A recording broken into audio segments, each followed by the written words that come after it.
Assalamualaikum warahmatullahi wabarakatuh. Kembali lagi di channel Kisah Para Sahabat. Pada kesempatan hari ini kita akan membahas mengenai Siti Masitoh. Siapakah dia? Bagaimana sosoknya? Simak video ini sampai selesai. Ketika Rasulullah SAW Isra Mi'raj, beliau mencium aroma yang sangat harum. Penasaran, Nabi Muhammad SAW bertanya kepada malaikat Jibril, "Aroma harum apakah ini, wahai Jibril?" Jibril pun menjawab, "Itu adalah wangi dari kuburan seorang perempuan soleha bernama Siti Masitoh dan anak-anaknya." Siti Masitoh digambarkan sebagai sosok yang memegang teguh kebenaran dan keimanan kepada Allah Subhanahu wa Ta'ala. Kala itu beliau menjadi pelayan dari Siti Asiyah, yaitu istri dari Fir'aun. Siti Masitoh bertugas mengurus anak Fir'aun. Ada seorang lagi yang sangat dekat dengan Siti Masitoh yang bernama Hazakil. Ia adalah pembuat peti tempat Nabi Musa balita ditaruh untuk kemudian dihanyutkan di sungai. Hazakil kemudian menjadi suaminya. Siti Masitoh dan suaminya ini sudah beriman kepada Nabi Musa, namun mereka menyembunyikan keimanan dari Fir'aun. Suatu ketika Siti Masitoh menemukan suaminya telah meninggal dengan cara mengenaskan. Ternyata suaminya itu dibunuh oleh Fir'aun karena ketahuan sebagai pengikut Nabi Musa alaihi salam. Siti Masitoh sangat sedih melihat kondisi suaminya. Namun beliau bersabar dan berserah diri kepada Allah. Beliau berkeluh kesah kepada Siti Asiyah, istri Fir'aun. Siti Asiyah pun memberikan nasihat agar Siti Masitoh dan anak-anaknya tetap sabar. Dalam nasihatnya, Asiyah mengatakan bahwa selama ini dia juga beriman kepada Allah, tetapi menyembunyikannya di hadapan suaminya. Sepeninggal suaminya, Siti Masitoh tetap menjalankan tugasnya sebagai perias putri Fir'aun. Ada kisah sepele tapi berdampak besar. Gara-gara sisir yang terjatuh, akhirnya terungkap jati diri Siti Masitoh. Saat itu, Siti Masitoh sedang menyisir rambut anak Fir'aun. Tiba-tiba, sisir dalam genggamannya terjatuh. Ketika mengambil lagi sisir tersebut, bibirnya refleks mengucapkan Bismillah. Ucapan itu membuat anak Fir'aun terkejut. "Apakah ucapan yang kamu maksud adalah bapakku?" tanya anak Fir'aun. Siti Masitoh dengan jujur mengatakan bahwa maksud kata itu ialah Tuhan sesungguhnya, bukan Fir'aun, yaitu Allah, bukan ayahmu, kata Siti Masitoh. Jawaban itu membuat anak Fir'aun tersenggung. "Berarti ada Tuhan lain kecuali bapakku." Anak Fir'aun itu mengancam melaporkan keyakinan Siti Masitoh tersebut kepada bapaknya. Namun Siti Masitoh tak gentar karena ia yakin Allah adalah Tuhan yang sebenarnya, bukannya Fir'aun.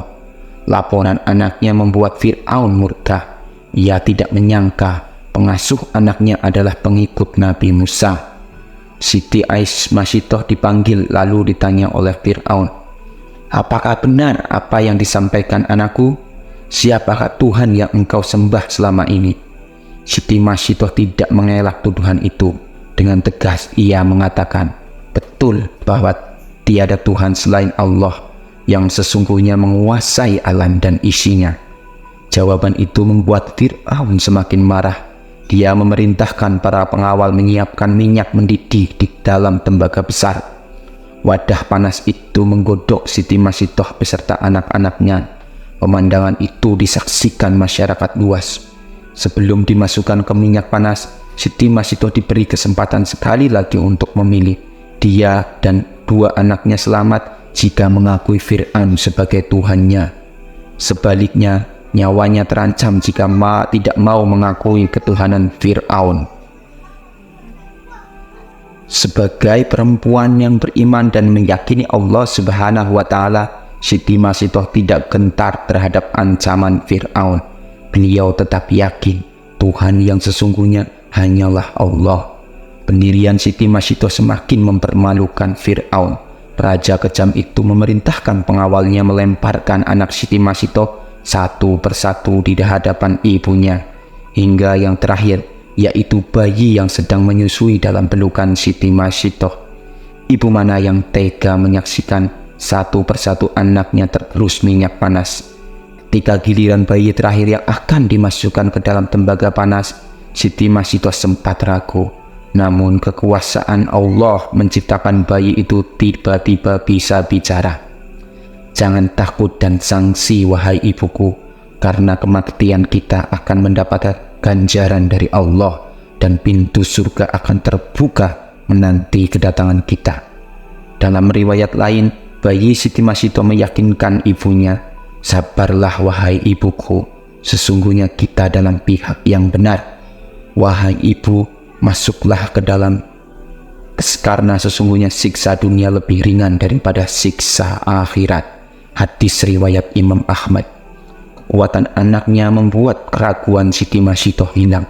Dengan yakin dan ikhlas kepada Allah, Siti Masito membaca Bismillahi tawakkaltu 'alallah wallahu akbar. Siti Masito akhirnya terjun ke dalam minyak yang mendidih, dan ajaibnya, begitu minyak panas menggerus raga orang-orang istiqomah itu, tercium wangi yang sangat harum dari dalam kuali. Allah telah membuktikan kepada hamba-hambanya yang istiqomah bahwa ketika Siti Masito dan anak-anaknya dilempar satu persatu ke dalam periuk mendidih, Allah terlebih dahulu mencabut nyawa mereka, sehingga mereka tidak merasakan panasnya minyak mendidih. Tulang belulang Siti Masito bersama anak-anaknya dikuburkan di suatu tempat hingga mengeluarkan wangi yang sangat harum. Aroma itu tercium oleh Rasulullah ketika perjalanan Isra Mi'raj.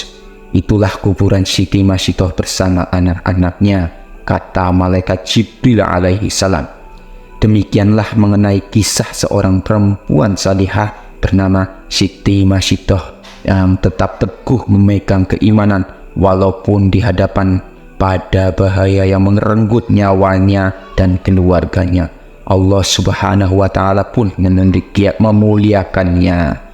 Demikian mengenai kisah dari keluarga Siti Masito. Semoga kita semua dapat mengambil hikmah dari kisah ini. Jangan lupa untuk like, komen, dan subscribe channel ini. Saya doakan semoga panjang umur, sehat selalu, bahagia dunia dan akhirat, dan kaya raya. Billahi taufik wal hidayah. Wassalamualaikum warahmatullahi wabarakatuh.